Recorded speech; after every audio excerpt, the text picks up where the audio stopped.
Agatha கிறிஸ்டியின் Marston manor துயரம். நான் சில நாட்களாக நகரை விட்டு வெளியே சென்றிருந்தேன். நான் திரும்பி வந்தபோது பாய்ரோ தனது சிறிய பயணப்பெட்டியை பூட்டிக் கொண்டிருப்பதை கண்டேன்.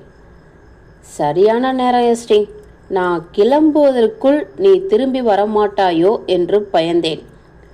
அப்படியானால் நீங்கள் ஒரு கேஸ் விஷயமா வெளியே கிளம்புகிறீங்களா?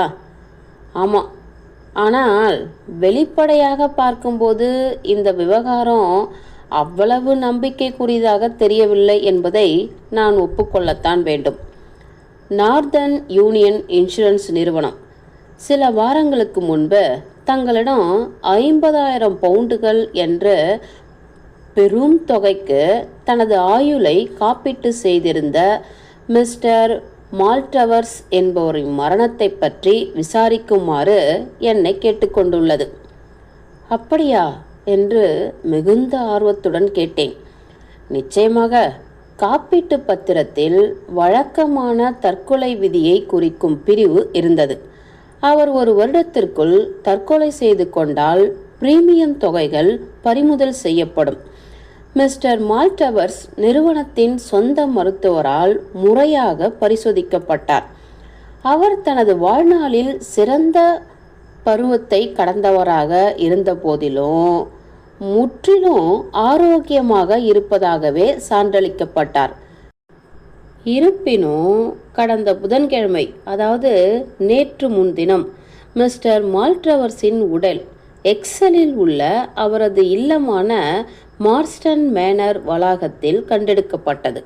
அவரது மரணத்திற்கு காரணம் ஏதோ ஒரு வகையான உள் இரத்த கசிவு என்று விவரிக்கப்பட்டுள்ளது. அதுவே ஒரு பெரிய விஷயமாக தெரிந்திருக்காது. ஆனால் மிஸ்டர் மால்டவர்ஸின் நிதிநிலை பற்றிய விசித்திரமான வதந்திகள் சமீப காலமாக பரவி வருகின்றன. மேலும் இறந்த அந்த நபர் திவால் நிலையின் விளிம்பில் நின்றார் என்பதை நார்தர்ன் யூனியன் நிறுவனம் எந்த ஒரு சந்தேகத்திற்கும் இடமின்றி உறுதிப்படுத்தியுள்ளது. இப்பொழுது இந்த விஷயம் முக்கியமானதாக கருதப்படுகிறது. மால்டவர்ஸின் ஒரு அழகான இளம் மனைவி இருந்தார். மேலும் அவர் தனது மனைவியின் நலனுக்காக ஆயுள் காப்பீட்டுக்கான பிரீமியங்களை செலுத்தும் நோக்கத்திற்காக தன்னால் இயன்ற அளவு ரொக்க பணத்தை சேகரித்து பின்னர் தற்கொலை செய்து கொண்டார் என்று கருதப்படுகிறது. இது போன்ற விஷயம் அசாதாரணமானது அல்ல. எப்படி இருந்தாலும் நார்தர்ன் யூனியனின் இயக்குநர்களில் ஒருவரான எனது நண்பர் ஆல்ஃபிரட் ரைட் இந்த வழக்கின் உண்மைகளை விசாரிக்குமாறு என்னை கேட்டுக்கொண்டார். ஆனால் நான் அவரிடம் சொன்னது போல இதில் வெற்றி கிடைக்கும் என்ற பெரிய நம்பிக்கை எனக்கு இல்லை. மரணத்திற்கு காரணம் மாரடைப்பு என்று இருந்திருந்தால் நான் இன்னும் நம்பிக்கையுடன் இருந்திருப்பேன். மாரடைப்பு என்பது உள்ளூர் பொது மருத்துவரால் தனது நோயாளி உண்மையில் எதனால் இறந்தார் என்பதை கண்டறிய இயலாமல் இருக்கலாம். ஆனால் உள் இரத்த கசிவு என்பது மிகவும் திட்டவட்டமாக தெரிகிறது. இருந்தாலும் தேவையான சில விசாரணைகளை நாம் மேற்கொள்ளலாம். உனது பையை எடுத்துக்கொள். 5 நிமிடங்கள் ஆகும் ஹேஸ்டிங்ஸ். ஆம், நாம் லிவர்பூல் ஸ்ட்ரீட்டிற்கு ஒரு டாக்ஸியை பிடிக்கலாம். சுமார் 1 மணி நேரம் கழித்து நாங்கள் கிரேட் ஈஸ்டர்ன் ரயிலில் இருந்து மார்ஸ்டன் லீ என்ற சிறிய நிலையத்தில் இறங்கினோம். நிலையத்தில் விசாரித்த போது மார்ஸ்டன் மேனர் சுமார் 1 மைல் தொலைவில் உள்ளது என்ற தகவல் கிடைத்தது. பாய்ரோ நடந்து செல்ல முடிவு செய்தார். நாங்கள் பிரதான வீதியில் நடந்து சென்றோம். நாம் அடுத்த கட்ட நடவடிக்கை என்ன செய்ய போகிறோம் என்று நான் கேட்டேன். முதலில் நான் மருத்துவரை சந்திப்பேன். மார்ஸ்டன் லீயில் டாக்டர் ரால்ஃப் பெர்னார்ட் என்ற ஒரே ஒரு மருத்துவர் மட்டுமே இருக்கிறார் என்பதை நான் உறுதிப்படுத்தியுள்ளேன். இதோ அவரது வீட்டுக்கே வந்துவிட்டோம். கேள்விக்குரிய அந்த வீடு சாலையிலிருந்து சற்று தள்ளி அமைந்திருந்த ஒரு வகையான தரமான சிறிய வீடாகும். வாயிலில் இருந்த ஒரு பித்தளை பெயர் பலகையில் மருத்துவரின் பெயர் பொறிக்கப்பட்டிருந்தது. நாங்கள் பாதையை கடந்து சென்று மணியை அடித்தோம். எங்கள் வருகை அதிர்ஷ்டமாக அமைந்தது. அது மருத்துவரின் ஆலோசனை நேரம். அந்த நிமிடத்தில் அவருக்காக எந்த நோயாளிகளும் காத்திருக்கவில்லை. டாக்டர் பெர்னாட் ஒரு வயதான மனிதர். உயர்ந்த தோள்களும் கூணு விழுந்த உடலும் இனிமையான ஒரு தெளிவற்ற தன்மையும் கொண்டவர். பாய்ரோ தன்னை அறிமுகப்படுத்தி கொண்டு எங்களது வருகையின் நோக்கத்தை விளக்கினார். மேலும் இதுபோன்ற ஒரு வழக்கில் காப்பீட்டு நிறுவனங்கள் முழுமையாக விசாரிக்க கடமைப்பட்டுள்ளன என்றும் கூறினார். நிச்சயமாக நிச்சயமாக என்றார் டாக்டர் பெர்னாட் தெளிவற்ற முறையில். அவர் அவ்வளவு பெரிய பணக்காரராக இருந்ததால் அவரது ஆயுள் ஒரு பெரிய தொகைக்கு காப்பீடு செய்யப்பட்டிருக்கும் என்று நினைக்கிறேன். அவரை நீங்கள் ஒரு பணக்காரராக கருதுகிறீர்களா டாக்டர்? மருத்துவர் சற்று ஆச்சரியத்துடன் பார்த்தார். அவர் பணக்காரர் இல்லையா? அவர் 2 கார்களை வைத்திருந்தார். உங்களுக்கு தெரியுமா, மாஸ்டர் மேனரை பராமரிப்பது மிகவும் பெரிய விஷயம். ஆனால் அவர் அதை மிகவும் மலிவாக வாங்கினார் என்று நான் நம்புகிறேன். சமீப காலமாக அவர் கணிசமான இழப்புகளை சந்தித்திருந்தார் என்று நான் புரிந்து கொள்கிறேன் என்று பாய்ரோ மருத்துவரை கூர்ந்து கவனித்தவாறு கூறினார். இருப்பினும் மருத்துவர் வருத்தத்துடன் தலையை மட்டுமே ஆட்டினார். அப்படியா? உண்மையில் அப்படியானால் இந்த ஆயுள் காப்பீடு இருப்பது அவரது மனைவிக்கு அதிர்ஷ்டம்தான். மிகவும் அழகான இளம்பெண். ஆனால் இந்த சோகமான விபரீதத்தால் முற்றிலும் நிலை குலைந்து போயிருக்கிறாள். அதிர்ச்சியால் பாதிக்கப்பட்டுள்ளார். பாவம், என்னால் இயன்றவரை அவளை காப்பாற்ற முயற்சித்தேன். ஆனால் நிச்சயமாக அந்த அதிர்ச்சி கணிசமானதாகத்தான் இருந்திருக்க வேண்டும். நீங்கள் சமீபத்தில் மிஸ்டர் மால்டவர்ஸுக்கு சிகிச்சை அளித்தீர்களா? சார், நான் அவருக்கு ஒருபோதும் சிகிச்சை அளித்ததில்லை. என்ன? மிஸ்டர் மால்டவர்ஸ் ஒரு கிறிஸ்டியன் சயின்டிஸ்ட் அல்லது அது போன்ற ஏதோ ஒரு அமைப்பை சேர்ந்தவர் என்று நான் புரிந்து கொள்கிறேன். ஆனால் நீங்கள் உடலை பரிசோதித்தீர்களா? நிச்சயமாக. தோட்ட தொழிலாளர்களில் ஒருவரால் நான் அழைத்து வரப்பட்டேன். மரணத்திற்கான காரணம் தெளிவாக இருந்ததா? முற்றிலும். உதடுகளில் இரத்தம் இருந்தது. ஆனால் பெரும்பாலான இரத்த கசிவு உள்ளுக்குள் இருந்திருக்க வேண்டும். அவர் கண்டெடுக்கப்பட்ட இடத்திலேயே கிடந்தாரா? ஆமாம், உடல் தொடப்படவில்லை. அவர் ஒரு சிறிய தோட்டத்தின் விளிம்பில் கிடந்தார். அவர் வெளிப்படையாக காகங்களை சுட சென்றிருந்தார். அவருக்கு அருகில் ஒரு சிறிய காகம் சுடும் துப்பாக்கி கிடந்தது. உள் இரத்த கசிவு திடீரென ஏற்பட்டிருக்க வேண்டும். வயிற்றில் புண் என்பதில் சந்தேகமே இல்லை. அவர் சுடப்பட்டிருக்க வாய்ப்பில்லை இல்லையா? என்ன சொல்றீங்க சார்? நான் மன்னிப்பு கேட்டுக்கொள்கிறேன் என்று பாய்ரோ பணிவுடன் கூறினார்.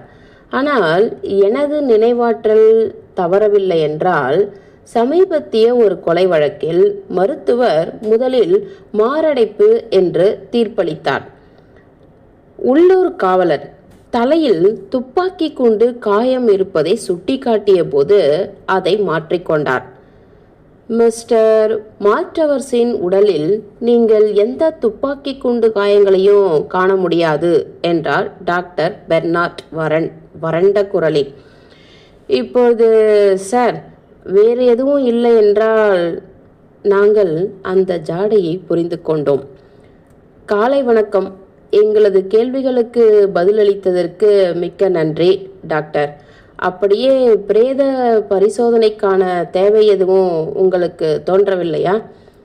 நிச்சயமாக இல்லை. மருத்துவர் மிகவும் கோபமடைந்தார். மரணத்திற்கான காரணம் தெளிவாக இருந்தது. எங்கள் தொழிலில் இறந்த நோயாளியின் உறவினர்களை தேவையின்றி வருத்தப்பட வைக்க வேண்டிய அவசியம் எங்களுக்கு தெரியவில்லை. மேலும் மருத்துவர் திரும்பி எங்கள் முகத்திற்கு நேராக கதவை பலமாக சாத்தினார். டாக்டர் பெர்னார்டை பற்றி நீ என்ன நினைக்கிறாய் ஹேஸ்டிங்ஸ் என்று மேனரை நோக்கி நாங்கள் சென்று கொண்டிருந்த போது பாய்ரோ விசாரித்தார். ஒரு வயதான முட்டாள் என்றுதான் தோன்றுகிறது. சரியாக சொன்னாய்.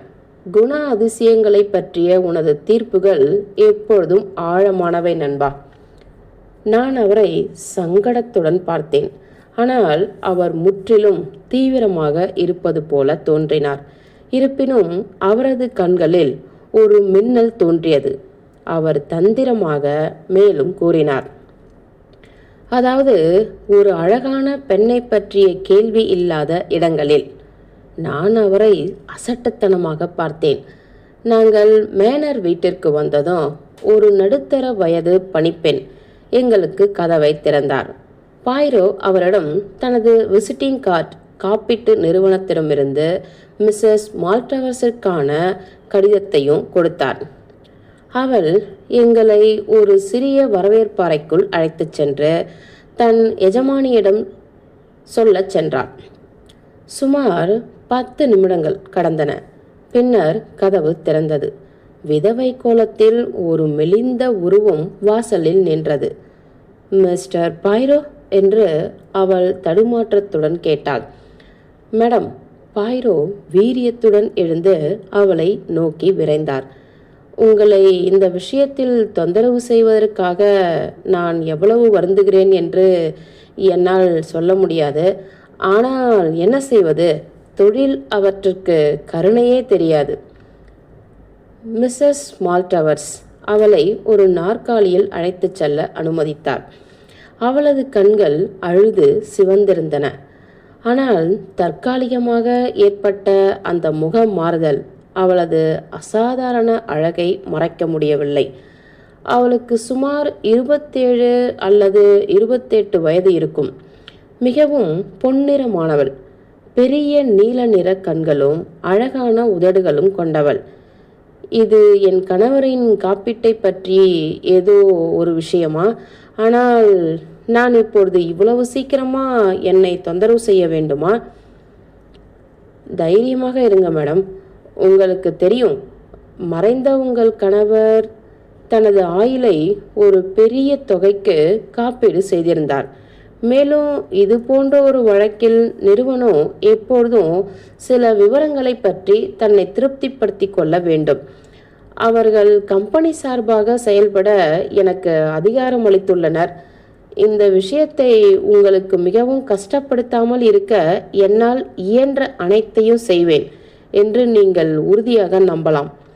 புதன்கிழமை நிகழ்வுகளை பற்றி எனக்கு சுருக்கமாக கூற முடியுமா?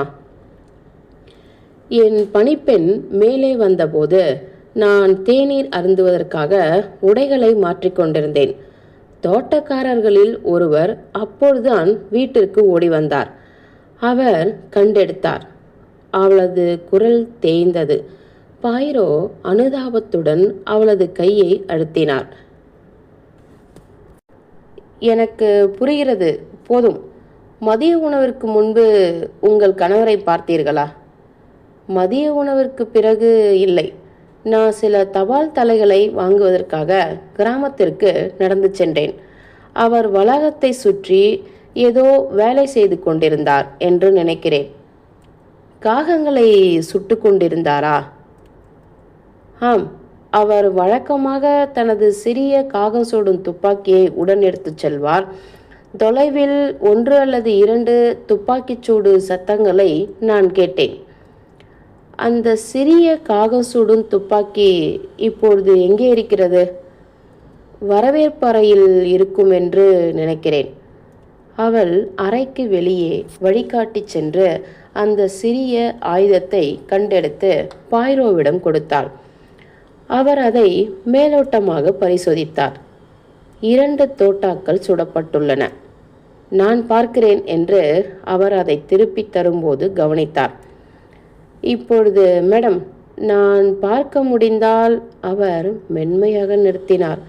வேலைக்காரி உங்களை அழைத்துச் செல்வாள் என்று அவள் முகத்தை திருப்பி கொண்டு முணுமுணுத்தாள். அழைக்கப்பட்ட பணிப்பெண் பாய்ரோவை மேல் மாடிக்கு அழைத்துச் சென்றாள். நான் அந்த அழகான மற்றும் துரதிர்ஷ்டவசமான பெண்ணுடன் தயங்கினேன். பேசுவதா அல்லது அமைதியாக இருப்பதா என்று தெரியாமல் இருந்தது. நான் 1 அல்லது 2 பொதுவான கருத்துக்களை கூற முயன்றேன். அதற்கு அவள் அலட்சியமாக பதிலளித்தாள். மிக சில நிமிடங்களில் பாய்ரோ எங்களுடன் மீண்டும் சேர்ந்து கொண்டார். உங்கள் உபசரிப்புக்கு நன்றி மேடம். இந்த விஷயத்தில் மேலும் உங்களை தொந்தரவு செய்ய வேண்டியதில்லை என்று நான் நினைக்கிறேன். அப்படியே உங்கள் கணவரின் நிதி நிலைமையை பற்றி உங்களுக்கு ஏதேனும் தெரியுமா? அவள் தலையசைத்தாள். ஒன்றுமே தெரியாது. வணிக விஷயங்களில் எனக்கு அவ்வளவு விபரம் பத்தாது. புரிகிறது. அப்படியானால் அவர் ஏன் திடீரென்று தனது ஆயுளை காப்பீடு செய்ய முடிவு செய்தார் என்பதற்கான எந்த ஒரு குறிப்பையும் உங்களால் எங்களுக்கு தர முடியாதா? அவர் இதற்கு முன்பு அப்படி செய்ததில்லை என்று நான் புரிந்து கொள்கிறேன். எங்களுக்கு திருமணமாகி 1 வருடத்திற்கு மேல்தான் ஆகிறது. ஆனால் அவர் ஏன் தனது ஆயுளை காப்பீடு செய்தார் என்றால், அவர் நீண்ட காலம் வாழ மாட்டார் என்று முற்றிலும் முடிவு செய்திருந்தார். தனது சொந்த மரணத்தை பற்றிய வலுவான முன்கூட்டிய உள்ளுணர்வு அவருக்கு இருந்தது. அவருக்கு ஏற்கனவே ஒரு முறை உள் இரத்த கசிவு ஏற்பட்டிருந்ததாகவும் மற்றொரு உயிருக்கு ஆபத்தானது என்பதை அவர் அறிந்திருந்ததாகவும் நான் கருதுகிறேன். அவரது இந்த இருண்ட பயங்களை போக்க நான் முயன்றேன். ஆனால் பயனளிக்கவில்லை. அந்தோ அவர் சொன்னது முற்றிலும் சரியாக போய்விட்டது. கண்களில் கண்ணீருடன் அவள் எங்களுக்கு கண்ணியமான விடைபெறுதலை அளித்தாள். நாங்கள் ஒன்றாக சாலையில் நடந்து சென்றபோது பாய்ரோ ஒரு சிறப்பியல்பு சைகையை செய்தார். சரி, அது அவ்வளோதான். லண்டனுக்கு திரும்புவோம் நண்பா. இந்த எலி வலைக்குள் எலியே இல்லை என்று தோன்றுகிறது. இருந்தாலும் என்ன? ஒரு சிறிய முரண்பாடு, அவ்வளோதான். நீ அதை கவனித்தாயா இல்லையா? இருந்தாலும் வாழ்க்கை முரண்பாடுகள் நிறைந்தது. நிச்சயமாக அந்த மனிதன் தனது உயிரை மாய்த்து கொண்டிருக்க முடியாது. அவரது வாய் இரத்தத்தால் நிரப்பும் எந்த ஒரு விஷமும் இல்லவே இல்லை. இங்கு அனைத்தும் தெளிவாகவும் நேர்மையாகவும் இருக்கிறது என்ற உண்மையை நான் ஏற்றுக்கொண்டே ஆக வேண்டும். ஆனால் இது யார்? ஒரு உயரமான இளைஞன் எங்களை நோக்கி சாலையில் நடந்து வந்து கொண்டிருந்தான். அவன் எந்த ஒரு சைகையும் செய்யாமல் எங்களை கடந்து சென்றான். ஆனால் அவன் மோசமான தோற்றம் கொண்டவன் அல்ல என்பதை நான் கவனித்தேன். வெப்பமண்டல காலநிலையில் வாழ்ந்ததை குறிக்கும் மெலிந்த ஆழமான பழுப்பு நிற முகம் அவனுக்கு இருந்தது. இலைகளை கூட்டிக் கொண்டிருந்த ஒரு தோட்டக்காரர் தனது பணியில் 1 நிமிடம் நிறுத்தியிருந்தார். பாய்ரோ அவரிடம் விரைவாக ஓடிச் சென்றார். தயவு செய்து எனக்கு சொல், அந்த மனிதர் யாரு? உனக்கு அவரை தெரியுமா? அவரது பெயர் எனக்கு நினைவில்லை சார். நான் அதை கேட்டிருந்தாலும் அவர் கடந்த வாரம் ஒரு இரவு இங்கு தங்கியிருந்தார். செவ்வாய்க்கிழமை அது. நண்பா, விரைவாக நாம் அவரை பின்தொடர்வோம். செல்லும் அந்த உருவத்திற்கு பின்னால் நாங்கள் சாலையில் விரைந்தோம். வீட்டின் பக்கவாட்டில் உள்ள மொட்டை மாடியில் கருப்பு உடையணிந்த ஒரு உருவத்தின் பார்வை கிடைத்தது. எங்களது இலக்கு திசை மாறியது. நாங்களும் அவருக்கு பின்னால் சென்றோம். இதனால் நாங்கள் அந்த சந்திப்பை காண முடிந்தது. மிஸ்ஸஸ் மால்டவர்ஸ் நின்ற இடத்திலேயே கிட்டத்தட்ட தடுமாறினாள்.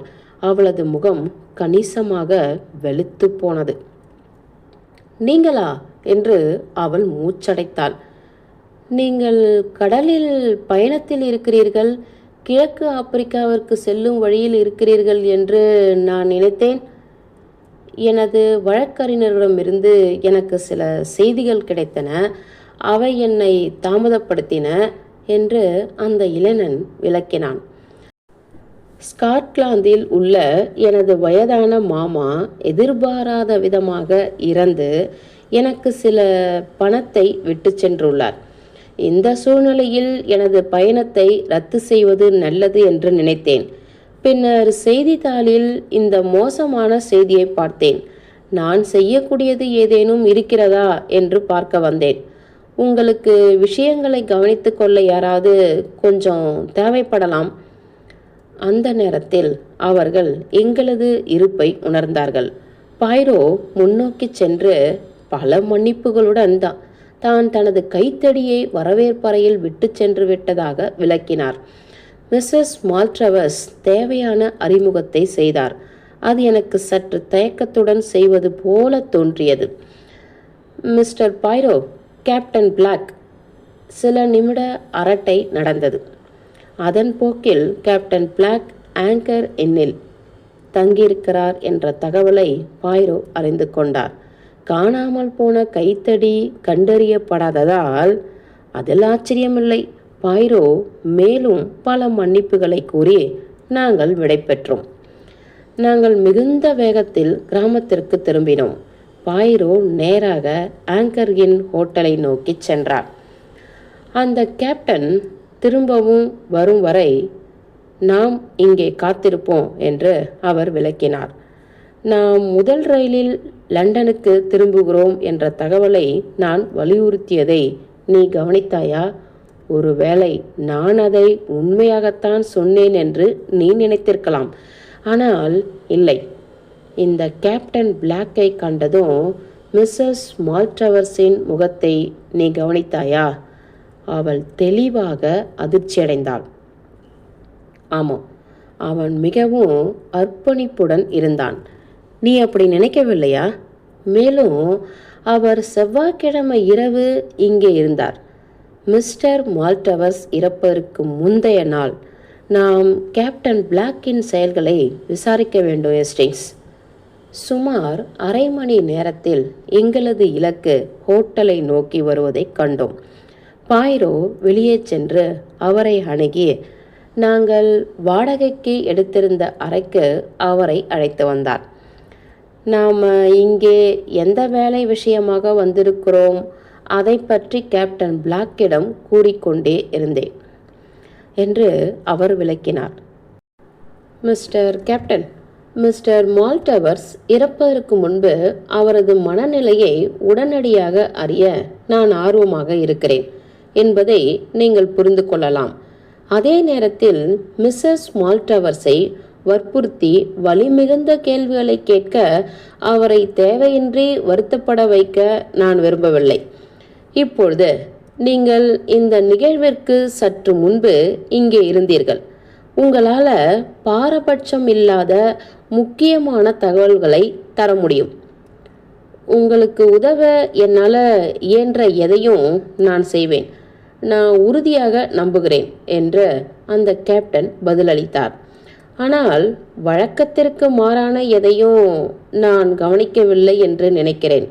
உங்களுக்கு தெரியுமா, மால்ட்ரவர்ஸ் எனது குடும்பத்தினரின் பழைய நண்பராக இருந்த போதிலும் எனக்கு அவரை அவ்வளவாக தெரியாது. நீங்கள் எப்பொழுது வந்தீர்கள்? செவ்வாய்க்கிழமை மதியம் வந்தேன். புதன்கிழமை அதிகாலையில் நான் நகருக்கு சென்றேன். ஏனெனில் எனது கப்பல் தில்பரியிலிருந்து சுமார் 12 மணிக்கு புறப்பட்டது. ஆனால் எனக்கு கிடைத்த சில செய்திகளால் எனது பயணத்திட்டத்தில் மாற்றம் ஏற்பட்டன. நான் மிஸ்ஸஸ் மால்ட்ரவர்ஸிடம் விளக்கியதை நீங்கள் கேட்டிருப்பீர்கள் என்று நினைக்கிறேன். நீங்கள் கிழக்கு ஆப்பிரிக்காவிற்கு திரும்பிக் கொண்டிருந்தீர்கள் என்று நான் புரிந்து கொள்கிறேன். ஆமாம், போருக்கு பிறகு நான் அங்கேயே இருக்கிறேன். ஒரு சிறந்த நாடு. சரியாக சொன்னீர்கள். இப்பொழுது செவ்வாய்க்கிழமை இரவு உணவின் போது என்ன பேச்சு நடந்தது? ஓ, எனக்கு தெரியாது. வழக்கமான விசித்திரமான தலைப்புகள். மால்ட்ரவர்ஸ் எனது குடும்பத்தினரை பற்றி விசாரித்தார். பின்னர் நாங்கள் ஜெர்மன் இழப்பீடுகள் பற்றிய கேள்வியில் விவாதித்தோம். பின்னர் மிஸ்டர் மால்டவர்ஸ் கிழக்கு ஆப்பிரிக்காவை பற்றி நிறைய கேள்விகளை கேட்டார். நான் அவர்களுக்கு 1 அல்லது 2 கதைகளை சொன்னேன். அவ்வளவுதான் என்று நினைக்கிறேன். நன்றி. பாய்ரோ ஒரு கணம் அமைதியாக இருந்தார். பின்னர் அவர் மெதுவாக கூறினார், உங்கள் அனுமதியுடன் நான் ஒரு சிறிய பரிசோதனையை செய்ய விரும்புகிறேன். உங்கள் விழிப்புணர்வுள்ள மனம் அறிந்த அனைத்தையும் நீங்கள் எங்களிடம் கூறிவிட்டீர்கள். இப்பொழுது நான் உங்கள் ஆழ்மனதை கேள்வி கேட்க விரும்புகிறேன். மனப்பகுப்பாய்வா என்ன என்று பிளாக் வெளிப்படையான பயத்துடன் கேட்டார். ஹோ, இல்லை என்று பாய்ரோ உறுதியளிக்கும் விதமாக கூறினார். உங்களுக்கு தெரியும், இது இப்படித்தான். நான் உங்களுக்கு ஒரு வார்த்தையை தருவேன். அதற்கு பதிலாக உங்கள் மனதில் தோன்றும் முதல் வார்த்தையை நீங்கள் கூற வேண்டும். அது எந்த வார்த்தையாக இருந்தாலும் சரி. நாம் தொடங்கலாமா? சரி என்றார் பிளாக் மெதுவாக. ஆனால் அவர் சங்கடமாக தெரிந்தார். நாங்கள் சொல்லும் வார்த்தைகளை குறித்துக்கொள் ஹேஸ்டிங்ஸ் என்றார் பாய்ரோ. பின்னர் அவர் தனது பாக்கெட்டிலிருந்து தனது பெரிய டர்னிப் முக கடிகாரத்தை எடுத்து தனக்கு அருகில் இருந்த மேஜை மீது வைத்தார். நாம் தொடங்குவோம். பகல்.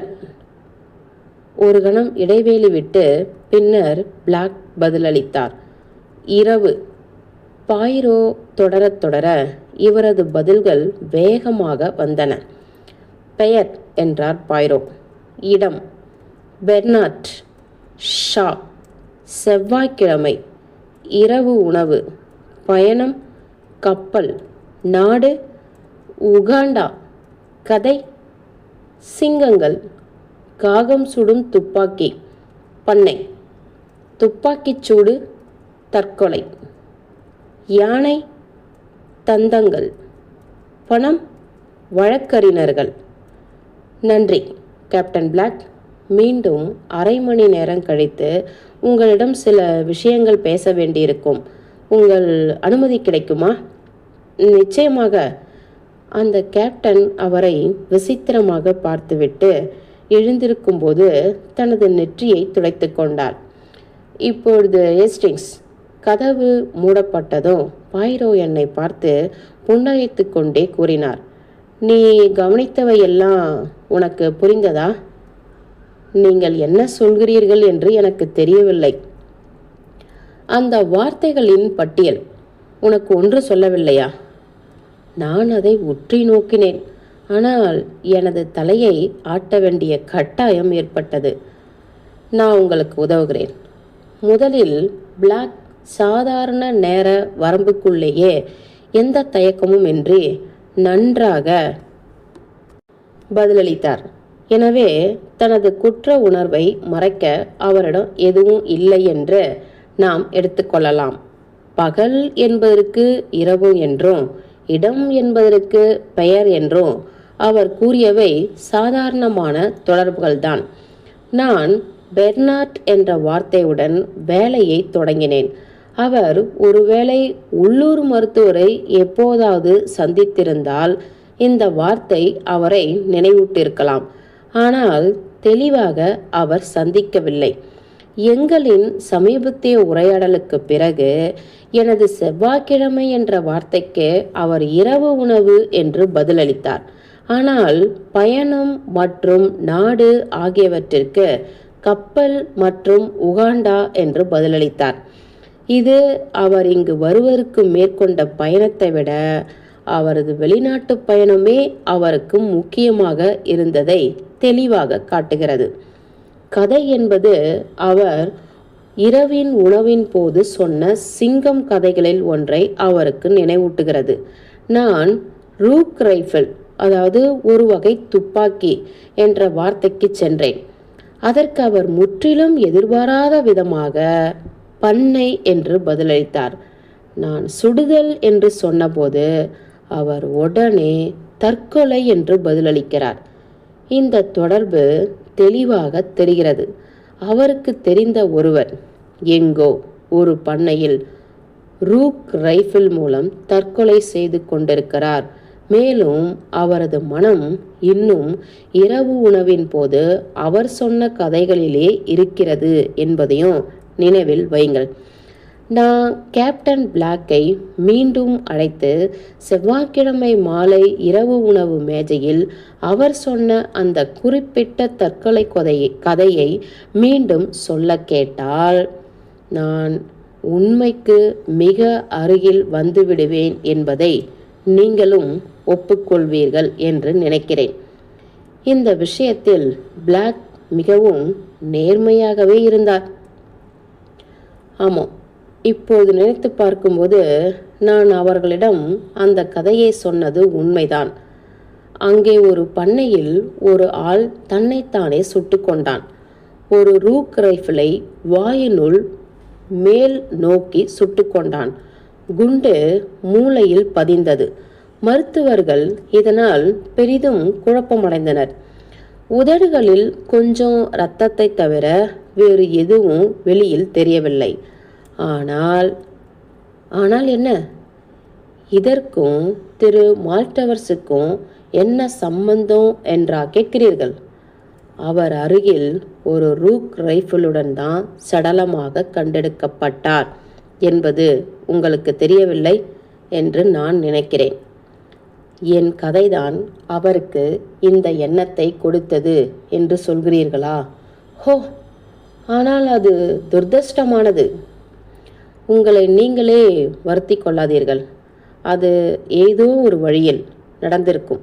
சரி, நான் லண்டனுக்கு தொலைபேசியில் பேச வேண்டும். பாய்ரோ தொலைபேசியில் நீண்ட நேரம் பேசினார். பின்னர் சிந்தனையுடன் திரும்பி வந்தார். மதிய வேளையில் அவர் தனியாக வெளியே சென்றார். மேலும் மாலை 7 மணிக்கு மேல் அவரால் அதை தள்ளி போட முடியவில்லை. அந்த இளம் விதவையிடம் இந்த செய்தியை உடைத்தே ஆக வேண்டும் என்று அறிவித்தார். என் அனுதாபம் ஏற்கனவே முழுமையாக அவளிடம் சென்றிருந்தது. பணம் ஏதுமின்றி அனாதையாக விடப்பட்டதும் தன் எதிர்காலத்தை உறுதி செய்வதற்காகவே தன் கணவன் தற்கொலை செய்து கொண்டான் என்ற அறிவும் எந்த ஒரு பெண்ணும் தாங்குவதற்கு கடினமான ஒரு சுமையாகும். இருப்பினும் அவளது முதல் துக்கம் கடந்த பிறகு கேப்டன் பிளாக் அவளுக்கு ஆறுதல் கூற தகுதியானவராக மாறுவார் என்று நான் ஒரு இரகசிய நம்பிக்கையை கொண்டிருந்தேன். அவன் அவளை பெரிதும் மதிப்பது தெளிவாக தெரிந்தது. அந்த பெண்ணுடனான எங்கள் சந்திப்பு வேதனை மிக்கதாக இருந்தது. பாய்ரோ முன்வைத்த உண்மைகளை நம்ப அவள் கடுமையாக மறுத்தாள். இறுதியாக அவள் நம்பிய போது கசப்பான அழுகையாக உடைந்தாள். உடலை பரிசோதித்ததில் எங்களது சந்தேகம் உறுதியானது. பாய்ரோ அந்த பாவப்பட்ட பெண்ணிற்காக மிகவும் வருந்தினார். ஆனால் எல்லாவற்றிற்கும் மேலாக அவர் காப்பீட்டு நிறுவனத்தால் வேலைக்கு அமர்த்தப்பட்டவர். அவர்தான் என்ன செய்ய முடியும்? அவர் கிளம்ப தயாரான போது திருமதி மால்டவர்ஸிடம் மெதுவாக கூறினார், மேடம், இறந்தவர்கள் என்று யாரும் இல்லை என்பது எல்லோரையும் விட உங்களுக்குத்தான் நன்றாக தெரிந்திருக்க வேண்டும். நீங்கள் என்ன சொல்கிறீர்கள் என்று அவள் கண்கள் அகல கேட்டாள். நீங்கள் எப்பொழுதாவது ஆவி உலக தொடர்பு குழுக்களில் பங்கேற்றதை இல்லையா? உங்களுக்குள் ஆவிகளுடன் தொடர்பு கொள்ளும் ஆற்றல் இருக்கிறது தெரியுமா? அப்படி சொல்லி நான் கேள்விப்பட்டிருக்கிறேன். நிச்சயமாக. ஆனால் நீங்கள் ஆவிகளுடன் பேசுவதை நம்ப மாட்டீர்களே. மேடம், நான் சில விசித்திரமான விஷயங்களை பார்த்திருக்கிறேன். இந்த வீட்டில் பேய் நடமாட்டம் இருப்பதாக கிராமத்தில் சொல்வது உங்களுக்கு தெரியுமா? அவள் தலையசைத்தாள். அதே நேரத்தில் பணிப்பெண் இரவு உணவு தயாராக இருப்பதாக அறிவித்தாள். நீங்கள் ஏன் இங்கேயே சாப்பிட்டு விட்டு போகக்கூடாது? நாங்கள் அதை நயமாக ஏற்றுக்கொண்டோம். எங்கள் இருப்பு அவளுடைய சொந்த துயரங்களிலிருந்து அவளை கொஞ்சம் திசை திருப்ப உதவும் என்று நான் உணர்ந்தேன். நாங்கள் சூப் குடித்து முடித்தவுடன் கதவுக்கு வெளியே ஒரு அலறல் சத்தமோ பாத்திரங்களின் உடையும் சத்தமோ கேட்டது. நாங்கள் திடுக்கிட்டு எழுந்தோம். பணிப்பெண் தன் நெஞ்சில் கையை வைத்தபடி தோன்றினாள். அங்கே ஒரு மனிதன் பாதையில் நின்று கொண்டிருந்தான். பாயிரோ விரைந்து வெளியே சென்று வேகமாக திரும்பி வந்தார். அங்கே யாரும் இல்லையே. யாரும் இல்லையா சார் என்று பணிப்பெண் பலவீனமாக கூறினாள். ஹோ, அது எனக்கு ஒரு பெரிய அதிர்ச்சியை தந்துவிட்டது. ஆனால் ஏன்? அவள் தன் குரலை ரகசியமாக தாழ்த்தினாள். நான் நினைத்தேன், அவர் எஜமான் என்று நினைத்தேன். அவரைப் போலவே இருந்தது. திருமதி மால்டவர்ஸ் பயத்தால் திடுக்கிடுவதை நான் கண்டேன். தற்கொலை செய்து கொண்டவர்களின் ஆவி சாந்தி அடையாமல் உலாவிக் கொண்டே இருக்கும் என்ற பழைய மூட நம்பிக்கைக்கு என் மனம் தாவியது. அவளும் அதை பற்றி தான் நினைத்தாள் என்று நான் உறுதியாக நம்புகிறேன். ஏனென்றால் ஒரு நிமிடம் கழித்து அவள் அலறலுடன் பாயிரோவின் கையை பற்றினாள். உங்களுக்கு கேட்கவில்லையா? ஜன்னலில் அந்த 3 தட்டல்கள். அவர் வீட்டை சுற்றி வரும்போதெல்லாம் இப்படித்தான் தட்டுவார். அது ஐவி செடி என்று நான் கத்தினேன். ஜன்னல் கண்ணாடியில் ஐவி செடி உரசும் சத்தம் அது. ஆனால் ஒரு வகையான பயம் எங்கள் அனைவரையும் ஆட்கொண்டது. பணிப்பெண் தெளிவாக நிலை குலைந்து போயிருந்தார். உணவு முடிந்ததும் திருமதி மால்டவர்ஸ் பாயிரோவை உடனே கிளம்ப வேண்டாம் என்று கெஞ்சினாள். தனியாக விடப்படுவதற்கு அவள் தெளிவாக பயந்தாள். நாங்கள் சிறிய வரவேற்பறையில் அமர்ந்திருந்தோம். காற்று பலமாக வீசத் தொடங்கி வீட்டை சுற்றி ஒரு பயமுறுத்தும் வகையில் முணங்கிக் கொண்டிருந்தது. 2 முறை அறையின் கதவு தாழ்பால் விலகி மெதுவாக திறந்தது. ஒவ்வொரு முறையும் அவள் பயந்து மூச்சுடன் என்னை கட்டிக்கொண்டாள். அட, இந்த கதவுக்கு பேய் பிடித்து விட்டது என்று பாயிரோ கடைசியாக கோபமாக கத்தினார். அவர் எழுந்து அதை மீண்டும் ஒரு முறை மூடிவிட்டு பூட்டில் சாவியை திருப்பினார். நான் இப்படி பூட்டி விடுகிறேன். அப்படி செய்யாதீர்கள் என்று அவள் மூச்சிரைத்தாள். இப்பொழுது அது திறந்து கொண்டால்? அவள் பேசிக்கொண்டிருக்கும் போதே அந்த சாத்தியமில்லாத விஷயம் நடந்தது. பூட்டப்பட்ட கதவு மெதுவாக திறந்தது. நான் அமர்ந்திருந்த இடத்திலிருந்து என்னால் அந்த பாதையை பார்க்க முடியவில்லை. ஆனால் அவளும் பாயிரோவும் அதை நோக்கி பார்த்து கொண்டிருந்தார்கள். அவள் அவரை நோக்கி திரும்பும்போது ஒரு நீண்ட அலறலை எழுப்பினாள். அவரை பார்த்தீர்களா? அங்கே அந்த பாதையில் என்று கத்தினாள். அவர் குழப்பமான முகத்துடன் அவளை குனிந்து பார்த்தார். பின்னர் தன் தலையை அசைத்தார். நான் என் கணவரை பார்த்தேன்.